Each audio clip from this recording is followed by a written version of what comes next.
김한중 의원 신문. 위원님, 제가 김영재 증인한테 전달할 자료가 있습니다. 시계 잠깐 멈춰 주실 수 있겠습니까? 금방 전해주려고 합니다.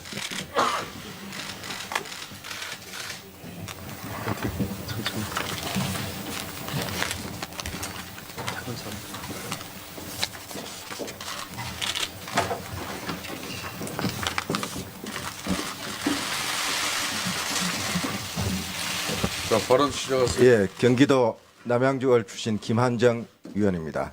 김영재 증인, 지금 제가 전해드린 자료 보고 계시죠? 네, 봤습니다. 2014년 4월 16일 이후 청와대에 두 가지 금기어가 있습니다. 하나는 세월호입니다. 두 번째는 대통령의 얼굴 멍자국입니다. 증인은 안면 미용 시술 전문가죠? 네. 그 얼굴 땡기는 네, 그 분야입니다. 자, 2014년 1월 달에 촬영한 대통령 얼굴 사진입니다. 참고로 그 사진들은 한국일보 사진 기자분들이 4만여 장의 대통령 10년 동안의 사진들을 정밀 분석해서 통해서 1000장을 골라냈습니다. 앞면 사진들을 정밀 비교한 결과 추출한 사진들이라는 걸 참고로 하십시오. 자, 1월 6일 날 신년 기자회견에 찍힌 사진입니다. 6군데의 주사 바늘 자국이 선명히 나와 있습니다. 4월 4.16 참사 이후 세월호 유가족 면담을 앞둔 5월 13일 날 찍은 사진입니다. 대통령 얼굴에 선명한 피멍 자국이 보이고 있습니다. 자, 전문가로서 이 주사 바늘 자국과 피멍 자국에 대해서 어떻게 소견을 갖고 계십니까? 아까 본 사진은 잘 모르겠고요. 그저 네. 안 보니까. 이것은 필러 같습니다. 네. 필러죠? 예. 필러는 그 보톡스와 달리 굵은 주사 바늘을 사용하죠. 굵을 수도 있고 또 그 필러에 좀 가는 바늘을 사용하는 필러도 있습니다. 필러 또 주사는 피하 3 내지 4cm 깊이 찔러서 시술하는 거 맞습니까?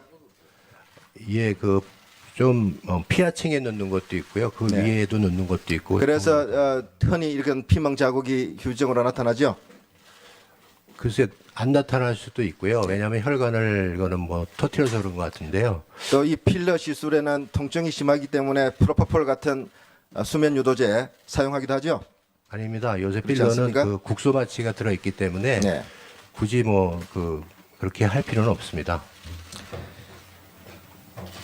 김영재 정의는 대통령 안면 시술 하신 적 있습니까? 없습니다. 전혀 없습니까? 네, 한 번도 없습니까? 네 없습니다.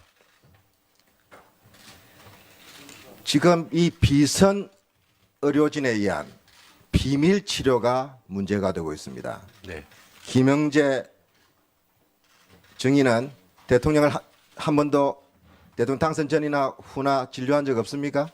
네 밤에 청와대 들어간 적 없어요? 한 번 불러서 처음에 한 번이 아니잖아요. 네, 한 번이 아닌데요. 제가 왜 한 번이라고 그래 그러면? 아니 처음 말씀드린 겁니다. 2014년 2월에 연락이 와서 들어간 적은 있습니다. 누가 연락했습니까? 비서관 누구예요? 이 비서관 같습니다. 행정관인데 기억은 잘 못합니다. 이영선 씨죠? 근데 그때 누가 왔는지는 그 최순실 씨 따라다니는 사람 아닙니까 그분이? 그때 그래서 당시에는 얼굴을 기억을 알잖아요. 네, 행정관인지 누군지 잘 기억은 안 납니다. 자, 그 사람 차 타고 들어갔죠? 예, 그건 맞습니다. 경호실 제지를 받았습니까? 안 받았습니까? 그때 당시에 뭐 소지한 수사 게 없기 통과했잖아요. 때문에 그렇지 않습니다. 그냥 뭐 아무것도 뭐 있는 게 본인의 없기 때문에. 이름과 신분증을 보여달라고 했습니까? 안 했습니까? 경호관들이. 그거는 전에 저희한테 전화 밤에 와서 들어갈 때 이야기예요. 제 이야기는 그러니까 이영선 차 전에- 타고 들어갈 때. 전에 저희한테 연락 와서 저희의 뭐 주민등록증이라든지 그걸 다 알려달라고 해서 알려드렸습니다. 들어갔던 청와대 입구 현장에서 예. 차 안에서 근무는 있지 않습니까? 네네. 근무할 때 신분증을 보여줬냔 말이에요. 안 그건 보여줬잖아요. 네, 안 보였습니다. 그 이야기를 하는 거예요. 네네. 그게 프리패스라는 겁니다. 네. 예? 그래 이른바 그게 보안 손님이에요. 예? 네. 청와대 부속실에서 문고리 3인방이 지칭한 손님에 대해서는 방문자에 대해서는 이름도 묻지 말고 얼굴도 보지 말라는 게 경호실한테 내려간 지침이에요. 네. 그래서 보안 손님이라고 주시하는 거예요. 네. 자, 김영재 네. 증인. 대통령 성형 시술 안면 시술 한 번도 안 했다고 그랬죠. 네네. 그러면 뭐하러 들어갔습니까? 아, 그때 당시 왕진 가방 들고 들어갔어요, 안 들어갔어요? 아니, 그게 아니고요. 전화가 왔을 때 이쪽 흉터가 있었습니다. 네. 거기에 대해서 자꾸 이게 좀 감각이 좀 없어지면서 좀 경련이 일어난다고 그래서 저 한 번 봐달라고 해서 들어갔습니다. 그래서 한 번만 봐주고 그냥 나왔어요? 그 외에도 몇 번을 들어갔는데. 근데 왜 아까 저 한 번밖에 안 아니, 갔다고 그랬어요? 그때 당시에는 이제 한 번 들어갔고. 자, 그 몇 번 외에는- 그동안의 기억을 잘 더듬어 보세요. 여기는 기억은, 국정조사 청문회장입니다. 위정은 처벌받습니다. 네. 기억은 의사가 청와대 압력에 의해서 대통령을 치료할 수가 있어요. 그러나 위정하는 것은 용서받을 수가 없습니다. 네. 그 이후에 몇 번 기억을 안 나지만은 뭐 그렇게 많지는 않지만은 피부 트러블이라든지 아니면 순번 갔다 와서 좀 이렇게 부으실 때 그때 갑자기 연락을 받고 들어간 적은 있습니다. 대통령 받으려고. 얼굴에 필러 시술은 그럼 누가 한 것으로 추정됩니까? 본인 대통령을 여러 번 그 얼굴 진료 때문에 네. 제일 많이 만난 사람 아닙니까? 이거는 의료진 중에. 저는 뭐 잘 모르겠습니다. 왜냐면 처음 보는 사진이기 그렇게 때문에. 이야기하시면 안 되죠. 아니 왜냐면 제가 저 위에는 다른 의사분을 알지 못했기 때문에. 지금 대통령 얼굴에 관한 한 네. 지금까지 알려진 것은 김영재 증인 외에는 전문적으로 한 분이 없습니다. 예? 근데 대통령 얼굴에 주사바늘을 넣고 필러 시술을 할 수 있는 사람은 없어요.